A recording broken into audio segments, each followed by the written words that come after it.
মুর্শিদাবাদে বড়সড় দুর্ঘটনা থেকে রক্ষা পেল মালগাড়ির বগি থেকে বিচ্ছিন্ন হয়ে গেল ইঞ্জিন।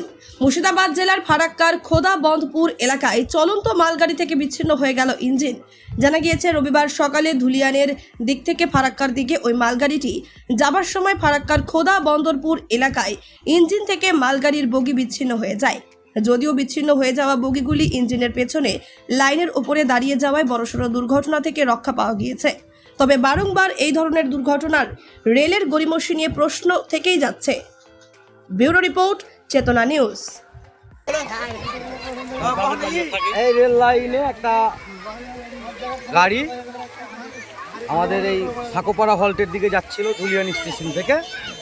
এই যাওয়ার পথে খোদাবন্দপুরের সামনে আমাদের হঠাৎ করে অর্ধেক বগিগুলো চলে গেছে একদিকে সাকোপাড়া হল্টের দিকে, আর একদিকে খোদাবন্দপুরের সামনে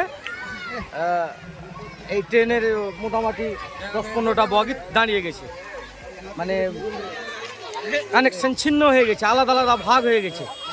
যাক, আশেপাশের চায়ের দোকানদারগুলো সব সতর্ক ছিল বলে কোনো দুর্ঘটনা ঘটেনি। একটা বড় কিছু হয়তো ঘটলেও ঘটতে পারত। আল্লাহ যা করেছেন ভালো করেছেন। রেলের আধিকারিকরা নিশ্চয়ই ব্যবস্থা নিবে দ্রুত, তাহলে ট্রেন চলাচল স্বাভাবিক হবে।